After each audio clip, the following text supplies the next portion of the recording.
welcome to the Skeptic Zone, the podcast from Australia for science and reason. Here are your hosts, Richard Saunders and Stefan Soika. Hello, Richard. Hey, Stefan. Hey, what's happening? Hey, you won't believe this. You will not believe this. Look at this box I've got here. Oh, well, that looks pretty spiffy. What is it? It's our new Canon high-definition digital video camera donated to the Skeptic Zone. Whoa! It's awesome. fabulous. I mean, when those UFOs come, we'll be ready. Oh, we're going to capture every little piece of phenomenal activity that ever happens on this planet using this HD camera. What an awesome gift. So where did it come from? This is from a listener who's a fan of the show. Well, I hope he's a fan of the show. Lucas Randall, who lives in Victoria, works for the Canon company, donated this fabulous camera. I can't wait to get out there and make heaps more Skeptic Zone videos. Oh, Lucas, you are the listener of the month. Now, that's fantastic. Yeah, because, of course, you lost your actually, you had it stolen, didn't you? Your lovely little HD camera. I had a little flip HD camera, which was great, but unfortunately it was stolen. I was lamenting this on Twitter. I said, it was stolen. And Lucas said, look, let me come to the rescue. And he did. Oh, wow. It looks fantastic. Oh, it's neat. It's so light. Portable and handy and full HD and everything. Now, because, of course, we do a fair bit of video stuff on the side, don't we? We do, and we'd be doing some more now, I can tell you. Just in time for our trip to DragonCon, which is coming up. In fact, if people want to show their support for Lucas for such a great offer, they can visit his blog, which is blog.codenix.org. Check it out. Yeah, and go and thank him a million times for us. Yes. And so you're flying over to DragonCon. Yeah. I guess you'll be sticking the camera out the window and hoping to see bits of ectoplasm floating around the plane. That should be pretty cool. I will. The occasional dragon. The occasional dragon. Yes, Dr. Raichi and Kylie Sturgis, all the way from Perth, we're all heading for DragonCon. It should be fabulous. The Skeptic Zone is becoming a global situation. The whole thing, everyone's just getting out there and doing stuff all around the world, and in fact the whole skeptical movement's becoming pretty massive, isn't it? It is. And talking about being global, this week we've got two global interviews. Dr. Krissy Wilson flew all the way to London and spoke with Dr. Christopher French all about how the mind works and belief and memory and all that sort of stuff. And talking to Dr. Carol Tavris is our reporter Joanne Benhamu, one of the reports we did from the amazing Meeting 8 in Las Vegas. Which was absolutely massive. And speaking of the way the mind works, I mean, for all the overseas listeners, us poor citizens down under, us constituents, we're suffering from a bit of a bout of how the mind works with the whole election process in limbo at the moment. We have a strange lack of government, don't we? It's amazing. Like everyone, they flip-flopped from one side to the other, and in the end it went straight down the middle, and now no one knows who's in control. Yeah. I mean, all we want is a Prime Minister. Is that too much to ask? I don't know. I think the days of adversarial politics are numbered, and they've got to start working together. But that's just my personal opinion. But look, let's just get on with the show. Let's do the show. We'll let the listeners have a listen. We'll run out and let's have a little play with the camera. That sounds like great fun. Let's go and do it. Let's do it. All right.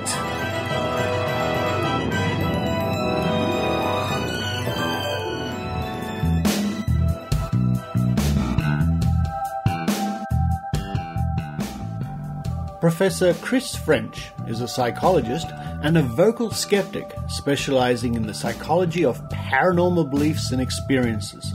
He is currently Professor of Psychology at Goldsmiths College, University of London, and that's where Dr. Krissy went to chat with him.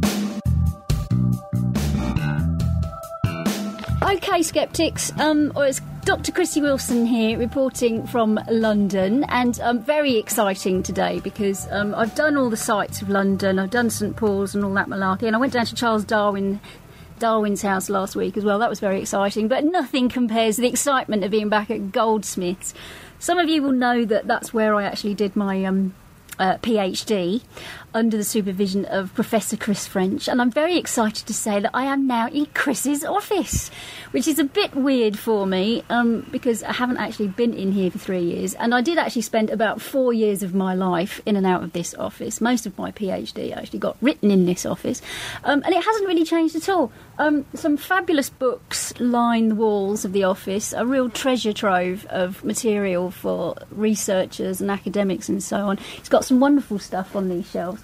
And the office really hasn't changed at all. And neither, indeed, has Chris. Chris, it's wonderful to see you. Very nice to see you, my dear.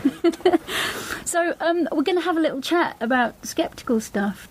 When I left in November 2007, there was a lot of skeptic stuff going on. There were lots of groups everywhere, and it was ticking along nicely.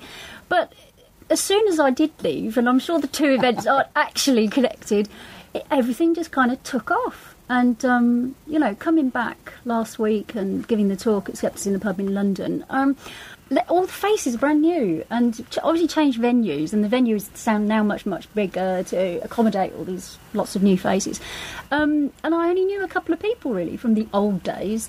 And it's really taken off. There's skeptic groups now it seems to be all the major cities in Britain. How do you account for this massive upsurge in interest? The first thing to say is that I absolutely agree that over the last couple of years, in particular, things have just really, really taken off. So, as you say, we've got getting on for 24 different branches of skeptics in the pub up and down the country now, and I've spoken at lots of them, and they're all well attended. They're all active. There are various people getting involved in various kinds of campaigns on this issue, on that issue. And that's just the Skeptics in the Pub thing. There's all sorts of other stuff going on as well, with humanists having conferences, and obviously there are academic conferences. The whole thing has really taken off. One of the things I'm most excited about is the fact that we've now got anomalistic psychology onto the A-level syllabus as an option, which is just brilliant, because that means thousands of kids every year are going to be reading about anomalistic psychology and thinking, wow, that stuff's really good. So not just parapsychology, actually anomalistic psychology. It's actually anomalistic psychology. It covers parapsychology as well, but the actual title of the option is anomalistic psychology. And I kind of like to think that I had a little bit of an influence in making that happen. But yeah, what are the reasons for it? I think there's lots of different factors that have come into play. I think one important factor is just that we're now all just, I know the internet's been around for a wee while now, but we're all so comfortable with it. We've got things like Twitter and Facebook and all. It just makes it easier for people to organise, to get together, to hear about things. I've got as you'll know, we've got the Psychology of the Paranormal email network, which for any of your listeners that want to sign up, if you go to the APRU website, which is www.goldsmiths.ac.uk/APRU. Lots of good stuff there, including this email list. There's over 600 people subscribed to that. And we just use it as a way of telling people about what events are coming on, maybe recruiting participants if we need them for experiments and so on. But it's just one example of the way that the internet has just revolutionised everything. Now, on top of that, you've also got, I think, the fact that our Lord Richard Dawkins wrote a very successful bestseller that you may have heard of. The Dawkins Delusion, yeah. And, that, I think it was kind of part of the whole thing that atheists and humanists and skeptics now basically do feel that it's okay for them to speak out, to express their views, whereas for a very long time, certainly in the UK, and I'd imagine it's the same in other countries, there was a general feeling that you don't ever question people's religious beliefs or their behaviour that they engage in on religious grounds. But I think that's partly as a reaction to various kind of extremist terrorist acts, etc. People have kind of questioned those things. People are concerned about the direction that education may go in, etc., etc. And I think that's played into it as well.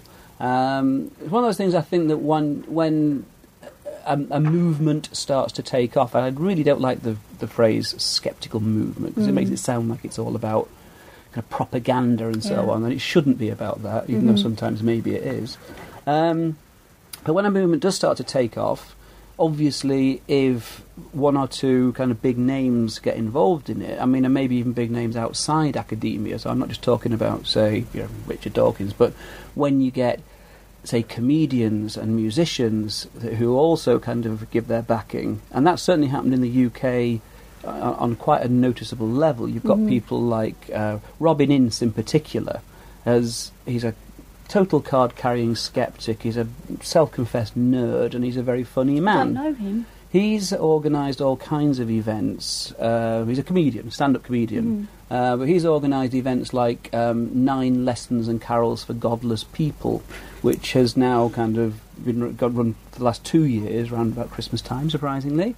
And it's just basically he gets along loads of interesting people, whether they be scientists, musicians, comedians, who all kind of share this basic outlook. And as a result of that, you've got other people, I mean, amongst the kind of very big celebrity names that are strong supporters of the skeptical movement, you've got Jonathan Ross, Dara O'Brien, Tim Minchin, I mean, I could go on. There's Chris Addison. There's Ricky Gervais, apparently. Ricky Gervais, of course, he's a huge fan of James Randi, and he's a well-informed guy. And he's not on your advisory board, is he? Have you got no, Ricky we haven't Gervais? got Ricky. Although Robin Ince is Ricky Gervais' best mate.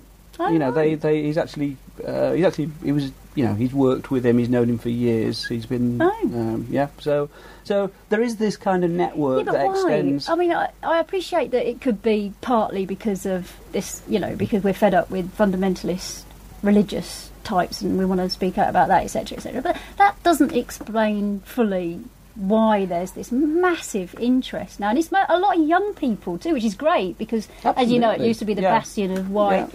Middle-aged, aging, quite right bearded too, I'd say. men, but now it's lots of young people and women as well. Yeah, more and more women. I mean, which is, one thing that's still missing is that there are not very many kind of non-white faces at these skeptics meetings, and that's something that I think it would be good to try and do something about. But it is at least good in terms of the kind of age and gender mix that things are certainly moving in the right direction. Why? It is very difficult to say. I think that, it's one of those, Malcolm Gladwell wrote a book called The Tipping Point, which was all about the way that, what is it about certain kinds of phenomena whereby they suddenly kind of take off and, become kind of almost kind of fashionable and trendy. Yeah. Well, see, that's what worries me, that I wonder sometimes when I go to conferences and talk to lots of people and, you talk to believers and you talk to skeptics and, you get to know all kinds of people that are involved in this sort of business, if you like. And what worries me is that skepticism might go down that road where it does become this quite an activist movement, that it does become something that is fashionable. So Richard Dawkins at the moment is very fashionable. He's taken on almost a sort of cult status.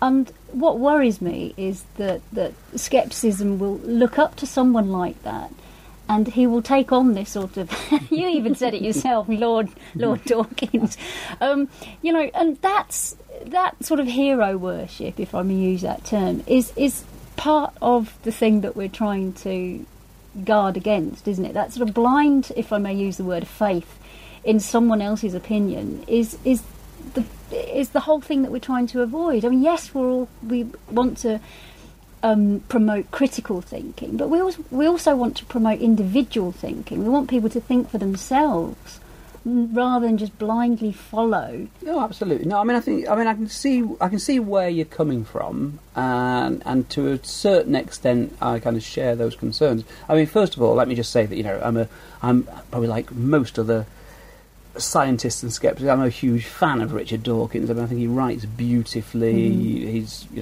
there are times, particularly when he's kind of doing the skeptical stuff, that even though I may agree with what he's saying, I'm not particularly taken with the way he says it. Yes. Now, I think that there are different kinds of skeptic, and one of the things, this is something I've thought about quite a lot. I've got a PhD student who is doing a PhD on the psychology of skepticism, because we all tend to kind of automatically assume that what needs explaining is belief in this stuff. There's a kind of assumption, I think, amongst most sceptics that it's the belief that's the weird thing that needs explaining, as if it's some kind of deviation from some kind of rational norm. Now, in fact, I'd argue very strongly that the norm is not one of rationality. We are all inherently irrational. Yes. And so it raises questions about, well, what is it about this weird bunch of people who actually don't just accept all these other beliefs in God or the paranormal or whatever else it may be that other people in the surrounding society do accept. And that raises interesting questions. I mean, one of the things we want to look at is the notion that there are probably different subcategories of skeptic. And I'm pretty sure, for example, that you could devise... I mean, one of the things we want to do is devise a questionnaire that tries to address this. And, I mean, my version of scepticism, and the one that I always push, and the one that I think, obviously, I wouldn't I, is the one true voice of scepticism, is one that does actually accept that, well, yeah, look, guys, we may be wrong. And that's a really fundamentally important part of scepticism for me. Well, that's something that you see that I don't hear very often, I'm afraid. I don't hear that sceptical element from sceptics that often, because we could be wrong. Well, absolutely. You know, the definition of belief that I use in talks is that it's based upon a proposition that doesn't have any conclusive evidence. And scepticism is the same. We can't be absolutely certain that we're right. We can replicate, you know, the sort of psychic nonsense that the Derek Agoras of this world do, etc. But we can't be absolutely certain. So that's why I worry that we are going down maybe a slightly dangerous road. Well, I think that can happen. I mean, just in terms of my own kind of personal history on this, which you're obviously aware of. I used to be a believer in all this stuff. When I was a teenager, I kind of had a vague interest. I'd read the occasional book, whatever, watch programs on TV, and most of the stuff back then, this is kind of in the early 1650s, was obviously, it was all very pro-paranormal. I mean, the sceptical movement was not as organised, and you rarely heard a sceptical voice. And really, what people wanted to read about, and this is still predominantly the case, is they wanted mysteries, they wanted the paranormal, they wanted ghosts, they wanted UFOs, and so did I as a teenager, you know. There were other things I wanted, but we won't talk about that. But it was, I mean, right the way through doing a psychology degree, where this kind of material was hardly ever even touched on. And I then did a PhD, which was on a completely different area. And it was while I was doing that PhD that I read Jim Alcock's book, Parapsychology, Science or Magic, still worth the read. But it was while I was reading that book that the scales fell from my eyes and I became a card-carrying sceptic. And I think for a while I became what I would now see as being a fairly kind of extreme sceptic. I had the view that all parapsychologists were incompetent, that they didn't know how to run a... Now, I now know quite a lot of parapsychologists. I don't think that's true. No. And also the idea that, anybody who made some kind of claim that they had psychic abilities was a deliberate fraud. Now I'm not saying that's Jim Alcock's fault. I mean, that was my take on reading those kind of books, reading other books, reading stuff in the Skeptical Inquirer. But I did have that opinion that was very kind of really very, very negative about anybody who had these beliefs or made these claims. I like to think I've kind of mellowed a bit and I've become a bit more moderate. But I'm aware of the fact that when I was an extreme sceptic, I didn't really like sceptics like I am now. I would have seen myself as being really wishy-washy. And one thing is that people like simple clarity. They like things in black and white. So if you can actually say, well, we know it's all a load of old rubbish, don't we? That's a nice, simple, straightforward answer. Whereas if you've got some, kind of nitpicker scientist who's saying, well, I think it's probably that there's nothing in this claim, but there just might be. There's some quite intriguing data over here, and some so-and-so seems to get replicable findings. I don't know how you explain away that particular phenomenon, and so on. Then it kind of muddies things. You don't really want that, and I certainly wouldn't have wanted that then. But I mean, I'm afraid that's the state I'm at now. I'm open to the idea that I might be wrong. I don't think I am. Obviously, nobody goes around believing things that they think are wrong, do they?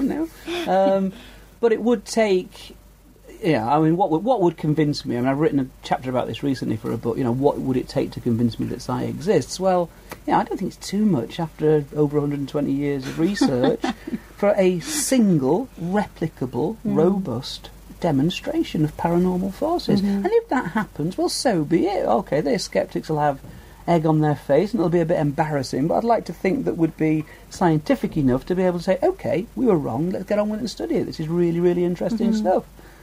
Whether we would or not, I honestly don't know. I think there's a huge bias against anything paranormal within science, and even if it is in fact the case that paranormal forces don't exist, I don't think it's necessarily the case that the people who express opinions, often from a position of relative ignorance. And I'm not talking here about anybody who is kind of, I mean, there are lots of people like Jim Alcock and Ray Hyman and Richard Wiseman, Sue Blackmore. They're not talking from a position of ignorance. They've put lots of time into studying the data, thinking about it, and so on.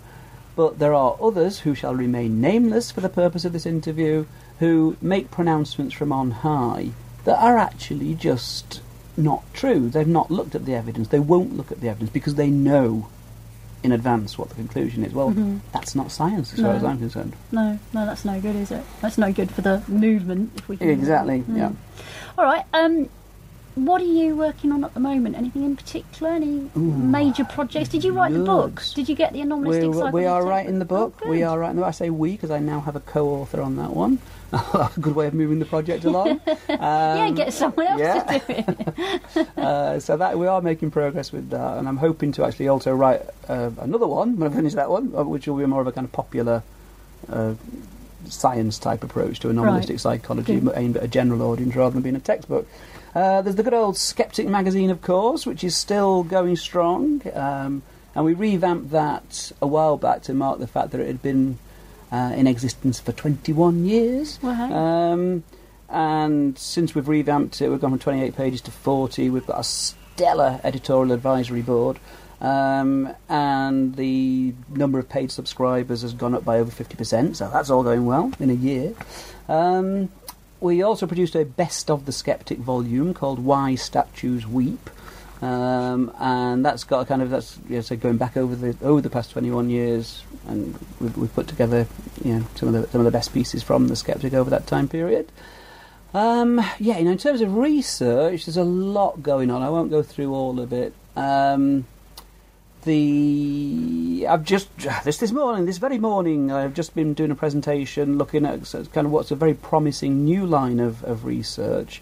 Probably quite a lot of your listeners will be, at least those who are into psychology, will be familiar with the concept of inattentional blindness. This is where if you're concentrating on one particular task, you may just completely fail to notice something that is task-irrelevant, but something you think you would see. And the classic demonstration of this is a video clip, which you can probably get if you just go on the internet, where you see people standing around in either in I think it's black shirts and white shirts in a gym, bouncing balls and passing balls to each other. And the participant's task is just to count the number of times that the people in the white shirts pass the ball. Very simple task. And you let them watch this clip, it probably lasts about 30 seconds or so, and you ask them how many times, and they give the answer, and then you say, did you see anything a bit odd while you watch it, or did you see anything else? And what half of the people who you ask that question to fail to report is that halfway through the scene, a person comes on in a gorilla suit, stands in the middle of the group, in full view, beats their chest for a few seconds and then walks off. That's the kind of thing you'd think you'd see. But half the population don't. Now, the thing that we've been doing recently is looking to... There's been a lot of research on inattentional blindness, but very little of it has actually addressed the question of, well, what kind of people might be more susceptible to inattentional blindness. And I was familiar with the concept of absorption, which is a personality trait that refers to the degree to which you kind of completely lose yourself in, say, a book or a TV programme when you're watching it or whatever, and cut off the outside world. That kind of sounded quite similar to me, so I thought, well, I'd expect those two to correlate. And the nice thing from my point of view is absorption is known to correlate with paranormal belief and reports of paranormal experience. So we basically just did an inattentional blindness study using a kind of similar kind of task to the one I've just described. And if you compare the inattentionally blind with the non-inattentionally blind, the inattentionally blind do as predicted, score very significantly higher in terms of absorption, and they also score significantly higher in terms of paranormal belief and experience. Nice one. And then we kind of did that. We did a follow-up to replicate that to make sure it was a real effect, and indeed it is. In the second experiment, we also included in a measure of working memory capacity, because the idea is that if you've got a low working memory capacity, all your cognitive resources are taken up on the primary task, so you're less likely to see the distractor. And again, we replicated the results, and we found that the as in line with previous research by other people, that the working memory capacity was lower for the inattentionally blind than for the people who spotted the irrelevant stimulus. Were they also likely to score higher on absorption as well? Yeah, well, we replicated the same effects that we've got in the first experiment and the second experiment, and we also got differences on working memory capacity. And we also found that there was a significant correlation, negative correlation, between paranormal belief and something as basic as working memory capacity. In other words, the lower your working memory capacity, the more likely you are to believe in the paranormal. Wow. So there's a lot of follow-up work we can do on that. So that was good. But there's lots of other stuff going on as well. We've got. So if people are interested in checking out what Professor French and colleagues are up to, best place to check first is the APRU? Yeah. So again, it's the www.goldsmiths.ac.uk/APRU, and you can kind of download publications from there. You can. We've got some online lectures there. We have an invited speakers program, and wherever possible, we actually record them and put them online. So there's lots of goodies there for people, and they can sign up for the email list. Fantastic, Chris. It's been a pleasure. Thank you very, very much. Can I go and buy you a drink now? Sounds like a great idea. All right, thank you. All right, I will return to you soon, listeners. Bye.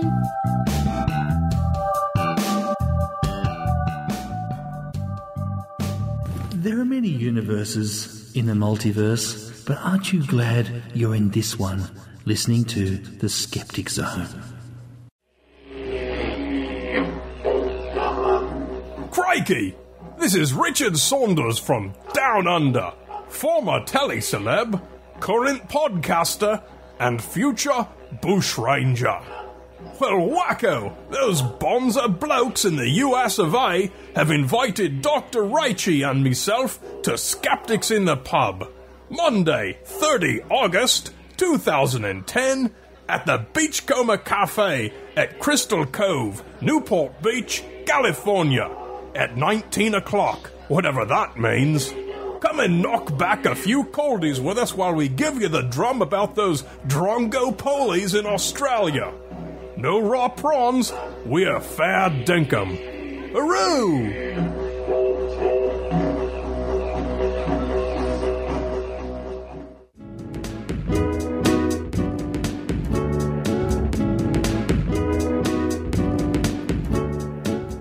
Dr. Carol Tavris is an American social psychologist and author. She co-authored the book Mistakes Were Made, but Not By Me.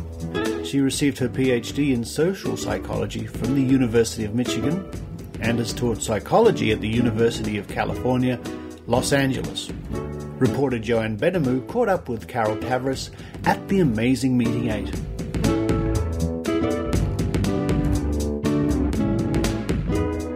Dr. Carol Tavris, welcome to the Skeptic Zone podcast.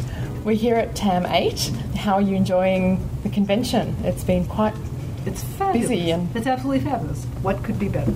It's an amazing experience. It's my first one, so I am reasonably overwhelmed myself. They sit all day long in rapt attention to every speaker. It was just fabulous. There I was at the end of the day. I thought everybody was going to be sleeping in their seats, and no, everybody was wide awake and engaged. Had you been to previous TAMs? Never. No, your first been. As well? Mm-hmm. It is a rather overwhelming experience, and it's a delight to see so many people so passionate about human beings and about science and everything all together. So it's very exciting. One of the things, I guess, starting off with your book, Mistakes Were Made, but Not By Me. I found it an absolutely fascinating read, and as I think it was Hal Bidlack, when he introduced you, when you gave your talk earlier, said that it is a must-read for all skeptics, and I think I can absolutely agree with that. When you gave your talk, one of the things you talked about were the 3 hardwired biases of the brain, and I found that a fascinating idea in terms of the concepts of cognitive dissonance and how that relates to us as skeptics and as human beings. People who heard Phil Plait talk today and then heard you, I think, would be aware of one of the things that's come to the attention of some of the prominent people in the skeptical community is how skeptics can be affected by cognitive dissonance. Mm-hmm. And I'm interested to hear how you, what your views are on how we as skeptics can hold foolish beliefs. Well, here's where dissonance is so important to understand. What my colleague and friend Elliot Aronson showed with cognitive dissonance is what you feel if your best friend hates your favorite movie. Okay? Mm-hmm. You want to either think less of the movie or less of your friend, right? Because you want to put them in harmony. That's trivial form of dissonance. Where it really matters is when some important central part of the self-concept, you think of yourself as an expert in this or that, you think of yourself as professionally competent or really good at needlepoint, whatever the skill or quality is, if that's called into question, then our impulse is going to be to justify the mistake we made or the act of incompetence rather than welcome the evidence. Now, it's the self-concept that's paramount. As Elliot's pointed out, people who have a low self-concept don't like information showing how well they've done. We've all had that experience with ourselves or with friends. Look, you just won the Pulitzer Prize. Doesn't that mean you're a wonderful writer? No, it was just a fluke. I mean, that's what depression is. The self-concept won't budge. Now, the danger for skeptics is that if we see ourselves, if we pride ourselves on our open-mindedness and how we aren't ever fooled and how, our thoughts are based on evidence, and then we're shown that we're wrong and that we were fooled, well, we have an even greater incentive to dispute that evidence. So skeptics aren't immune. Scientists aren't immune. Nobody is immune to the discomfort, the painful discomfort of realizing we screwed up. And so difficult is that to accept that is why dissonance and its reduction is really an unconscious process for the most part. It hums along, allowing us to just chuck out information we don't want without our even being aware of it. I guess then ego is a huge part of it, and you talk in the book about George W. Bush as an example of how, despite all evidence that demonstrated there were no WMDs and so on, he was incapable of saying to the public, I was wrong. Yes, he just changed his justifications for the war. Well, there were this reason and this reason, this reason. I know all of our predictions were wrong. They didn't greet us in the streets dancing, and they didn't throw roses at our feet, and it wasn't over in 6 weeks, and it didn't cost $25. All those predictions were wrong, but the war was right nonetheless. It's very interesting. The only vituperative criticisms we've had of our book have come from Bush supporters. Really? It's a perfect example of cognitive dissonance. Just as you predict, they saw criticism of what they saw as criticism of Bush, but they didn't see that we were equally likely to criticize Lyndon Johnson, a Democrat, or Democratic prosecuting attorneys. It's that's how dissonance works. We notice insults to our own beliefs or political party and conclude the other person's been unfair. Well, you've actually just saved me from a question, which was actually exactly that when you're ideologically driven, particularly if you're going to look at the sort of obvious examples of left versus right, I guess also if you're, as a social psychologist, there's a view of the humanities perhaps as, being a soft area and someone from the right perhaps may also feel threatened by some of that. That I don't know that for certain, but I guess that something like that, an idea of attacking that would be quite... You're asking if there are personality differences in the ability to tolerate dissonance and discomfort. And the authoritarian personality, the authoritarian person, doesn't want any discrepant or disconfirming evidence. They'll shoot the messenger rather than accept the message. But we're all of us vulnerable to it. See, where this matters in politics, here in the United States, when George Bush flouted the Geneva Convention by condoning torture, it was unmistakably torture. Our own intelligence agencies, in their report, showed clearly that the U.S. military was committing acts of torture, and Bush said, "We don't torture. We use an alternative set of procedures." Now, what he was saying is, we're the good guys. Good guys don't torture. Therefore, we don't torture. To observers, this is playing with words, but that's what self-justification is. He really thought that we're a government, we're the good people, and so we don't torture. And if we do torture, it's for a good cause or for the right reasons. Now, what happened was, Bush's followers had to support him, or they would have been in dissident. I don't believe the United States should be committing acts of torture and violating the Geneva Convention, but my president has done this, therefore the torture must be okay. And in that way, that is how the soul of a nation is corrupted, step by step down the pyramid that we describe in the book. Take one step and pretty soon the whole country as a whole is on a corrupt... I suppose we're equally saying, I would never condone torture, so my government couldn't be torturing anyone. That's right, exactly. That's another popular way of reducing dissonance. I have not yet read your book on anger, but it seems that is quite a driving force behind taking action. And I wondered, when we become angry enough about an issue, we're more likely to become involved in activism. But how can that anger be a negative force in how we take action? Well, in my book, I talk about the uses of anger and the abuses of anger. In the case of great social movements for justice, they all begin in anger. Feminism, the civil rights movement, black rights in your country, every country that has had to deal with the rights of minorities who have been oppressed for centuries and so forth. Those movements are born with anger at a realization that a massive injustice has been committed, and then a determination to set it right in some way. As many have observed about social movements, anger is necessary to ignite a social movement, but it isn't what you want over the long haul. You want, as I quote one wonderful writer in that book who said, what is wanted is a little flare of anger, enough to keep you going, but not so that it consumes you, makes you crazy. Because in the next phase of any social movement for justice or change, the next question is, what do we do to persuade the opposition?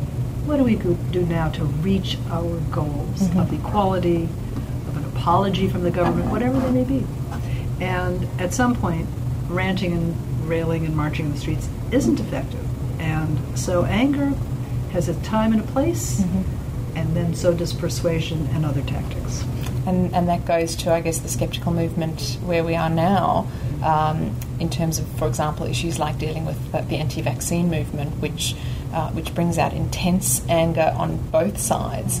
And I've witnessed arguments both online and on a face-to-face level. And it worries me that anger is overriding the message of education and change. It's an emotional point for me, because just this week I had a conversation with a friend whom I did not realize, more an acquaintance than a friend, who I did not realize has a 9-year-old autistic grandson. And what began as a little discussion about vaccine, I don't know, it was sort of something on the side, and pretty soon I found us in an argument that was decidedly unpleasant. She wasn't listening to me. She misheard much of what I said, but what I came away from that discussion understanding was She was seeing me as the smug know-it-all scientist. Look, vaccines have been acquitted of responsibility for autism. Smug, smart, know-it-all, me. And she is a woman who has lived with this autistic child and the suffering that that child has caused his parents and her for 9 years.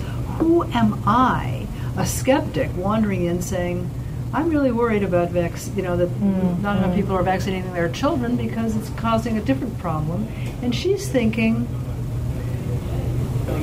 doctors have lied so much to parents of autistic children because they know nothing about what its causes are, what its treatments are. Parents have heard all kinds of crap for years, parents of autistic children. So why should they now believe doctors telling them that the vaccines are okay? And I suddenly saw this from her point of view with far more compassion than I had felt on this issue going into it. You know, I saw how she saw me. I saw what made her so angry about me, and I hope I conveyed what my concerns were, that there's a great danger if people are going to stop vaccinating their children, but that is quite separate from, from having some empathy for how horrible it is to live with an autistic child. So really, in taking on the people who we're trying to win over, we need to try and see the world through their eyes. You want to understand what their belief is serving for them. What is the function of their belief that this is so? Because before you take it away, you have to have a replacement for it. If it's a belief that is a central driving force for them, they're not going to yield it readily unless you have a better explanation. I mean, if you can say vaccines are absolutely safe and what really is the thing here in autism is something else, but you need to know where they're coming from. I either heard in an interview or it may have been in your book, you talked about an example of I think it was mothers who disagree on whether to look after their children at home or whether to go back to work. Again, one of the things that I felt seemed to be behind this was the splitting of issues into two diametrically opposite points of view, and I wondered, is this really an issue where we find it hard to see the grey areas? We find it hard to view the world as a complex thing. We like to just make things into simplistic arguments. Well, as you know, in the book and in my talks, I always use this metaphor of the pyramid. I find it very compelling, and people always tell me it suddenly makes things clear to them. The pyramid is simply this. You have two people at the top of a pyramid, and they have to make a decision. And they, should I go to work with this child or should I stay at home with the child? Should I blow the whistle on these corrupt practices at work or should I shut up? Should I believe in vaccines are dangerous or should I not? Okay, you have these questions and then you make a decision. Should I cheat? Should I not cheat? The minute you make a decision, you will justify that decision as being the right one for you. Now, what happens then is the biases of the mind click right in to make you feel that decision was the best and wisest and only decision.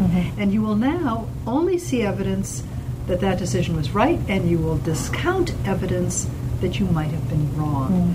So over time, it's like these two people at the top of the pyramid, over time, justifying the decision they make over and over and over again, over time they end up at the bottom of that pyramid very far apart.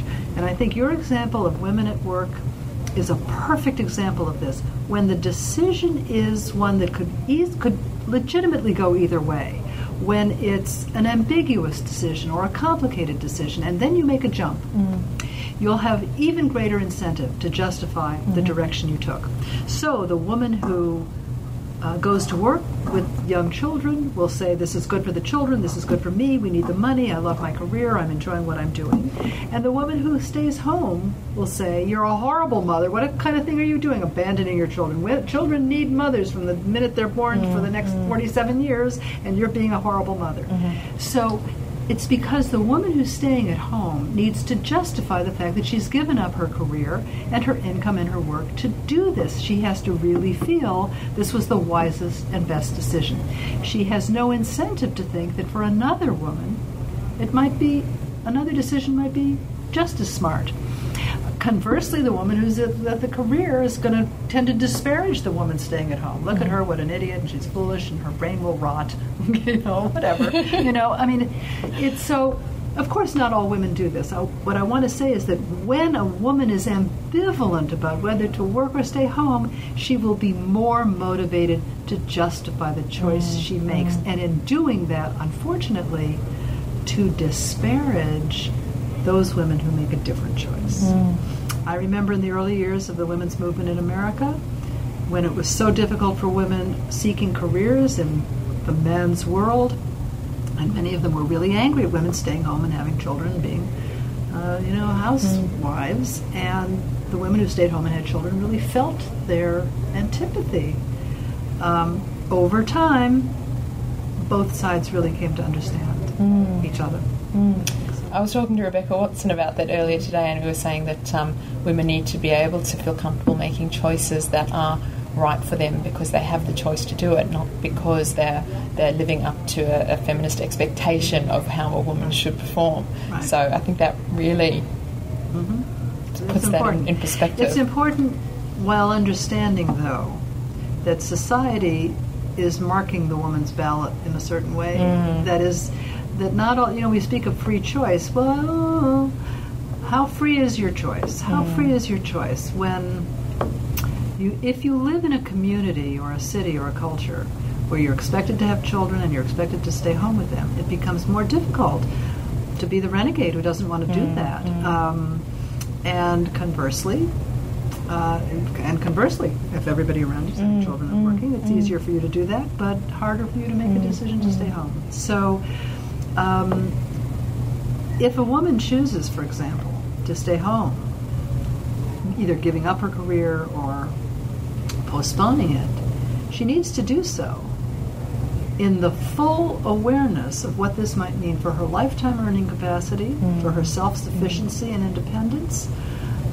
Yes, she might be in the throes of mad, passionate love with the partner, but what if mad, passionate person vanishes? I mean, these are questions a woman needs to think of in the long haul, and very, very important ones. You mentioned earlier as an example of a way a person might behave where cognitive dissonance would come into play would be taking on corruption in a workplace. And it made me think of my experiences in healthcare, where I've watched typically, certainly in Australia, I'm sure it's a universal thing, bureaucratic organisations which systematically repeat prior bad decisions, doing things that have been done before and that have failed. And the employees within these organisations observe how the organisation behaves and are publicly very critical of how these decisions are made. And what I wondered was, how does the facelessness of these organisations allow the organisations to make these bad decisions and then not correct them? Well, if organizations have a culture that encourages corrections of mistakes or suppresses them, and just like individuals, companies have personalities in this respect, and it has to come from the top. Toyota has been famous for years because it encourages its employees to speak up when it sees mistakes in a production line or better ways of doing things, and the people who speak up this way are not punished. In many companies, the person who points out mistakes is punished. One thing that an understanding of dissonance shows us is that every organization or political system needs a self-correcting mechanism that is above, in power, the people who made the mistake. What dissonance shows us, it's going to be very, very difficult for the people who made the mistake to admit it and to correct it. Occasionally some rare individuals do, but it's very unlikely. I was telling people today, the former head of the Food and Drug Administration here just seems to have noticed that the people who approve a drug for the FDA shouldn't be the ones in charge of looking into its later risk factors and deciding to remove the drug from the market. If they have once approved it, they're not going to be the ones to say, you know what, this drug is too risky. Likewise, prosecutors who have who put an innocent person in prison, they're not the ones who should be reassessing the case if new DNA comes along. So in that way, companies like countries need independent, impartial panels to assess how the mistake happened and what can be done to correct it. BP would seem to be a case in point. Absolutely. In fact, a scary example of how an organisation is functioning at the moment. The last thing I really wanted to ask you was to just discuss briefly how we can move forward as an organisation, as a community, a skeptical community. How can we move forward knowing what we know about dissonance, we focus so much in skepticism on understanding human psychology, but we seem to sometimes just throw that all out the window when it comes to really actually taking things on. How can we move forward gently? Do you have any suggestions of how we can really get past our dissonance? We have to keep our eye on what it is we want to accomplish. If we want to get someone to give up their faith in God, this is going to be an unlikely goal. If we want someone who is religious to accept evolution and allow it to be taught in the schools, a different strategy follows. The point is you keep your eye on what it is you want to accomplish and how best to do it.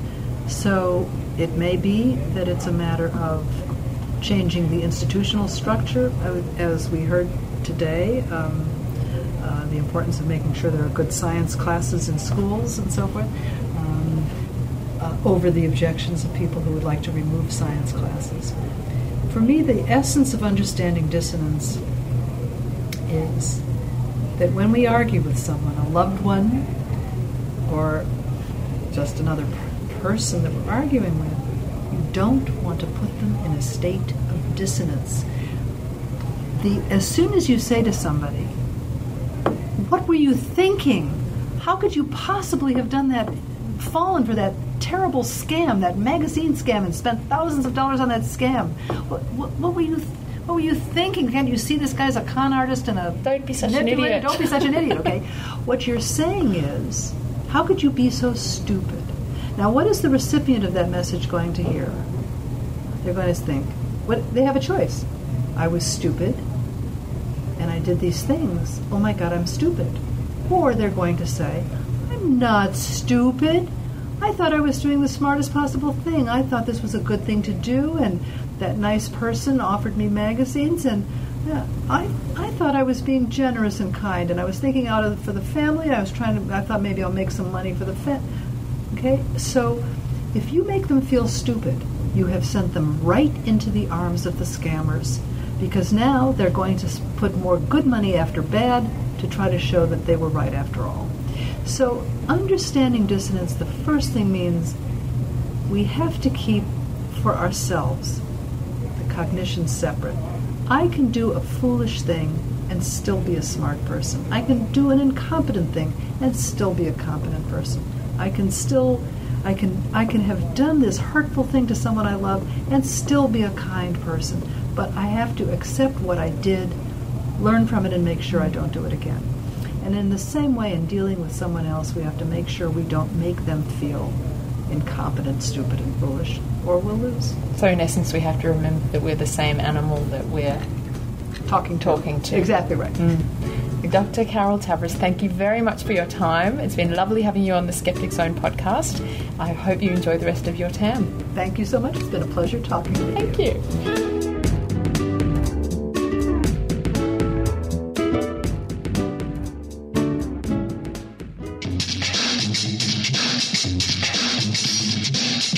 This is Desiree Schell, host of Skeptically Speaking. Check out our website at skepticallyspeaking.com and listen to us live on CJSR 88.5 FM in Edmonton, Alberta, Canada. I now return you to the Skeptic Zone.